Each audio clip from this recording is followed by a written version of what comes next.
everyone, welcome again to my vlog, and in this vlog we are going to the city again. Panibagong araw, panibagong content, and it's my second day of class. And again, ako na naman yung una. Asan kaya sila? 6 months, they always change it.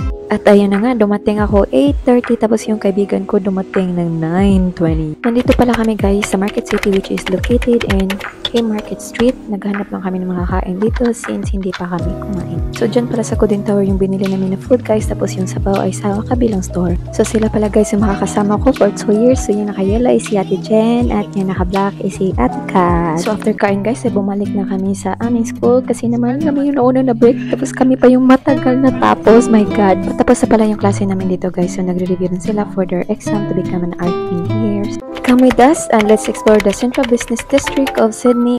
So far guys, ito yung pinaka-paboritong place na gusto kong balik-balikan pag nakapunta ako dito sa city.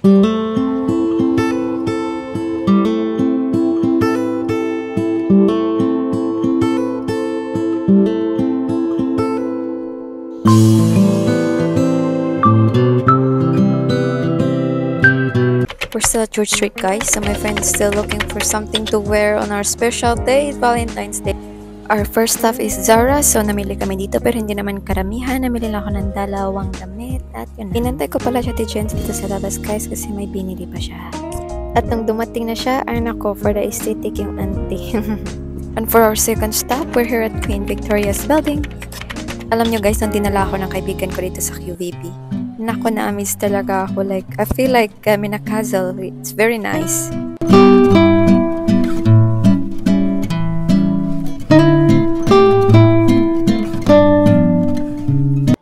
This is inside Vodafone. So, namili kami dito ng mga iPads at saka watch kasi kailangan ko ng iPad kasi napakabigat ng laptop ko for study. Papunta na pala kami dito sa Tunnel Station. Doon na kami sasakay pauwi.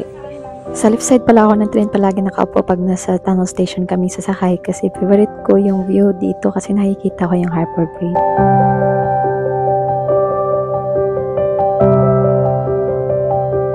Nilalakad ko lang para from station to bahay, especially pag hindi mainit at ito dumating isang order ko. At ayan na, i-unbox na natin sila. iPad tension pala to guys, tapos may power bank din ako, tsaka adapt. Sabi nga nila, between wants and needs, piliin mo yung needs mo. Kaso lang ito kailangan ko dahil napakabigat ng laptop ko.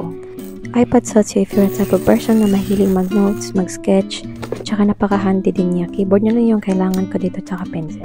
Gusto ko sana ng pink kasi napaka-bright ng color, kaso naubusan sila, kaya second option ko is this one, blue. You can use your fingerprints to open and to unlock. 256GB pala to and it's 10.9 inch. Meron na pala siyang kasamang charger, so it's USB-C. Instructions about iPad and a 1-year warranty and so on. I bought this power bank at office work for $35. It's very nice. It's so pink. This product is from Luxkin Co. So napakaganda talaga ng mga products nila. May ganito kasi yung ate ko kaya hinanap ko yung shop nila. It's 6-in-1 dermal roller kit. So it's very nice, especially if you use it with mask. This one is also a roller. So I use this one with Garnier serum. We also have here a brow and a lash serum.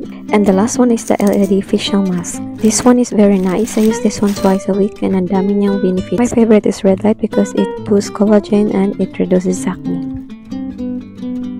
Thank you everyone for watching my vlog, and I'll see you soon in my next vlog.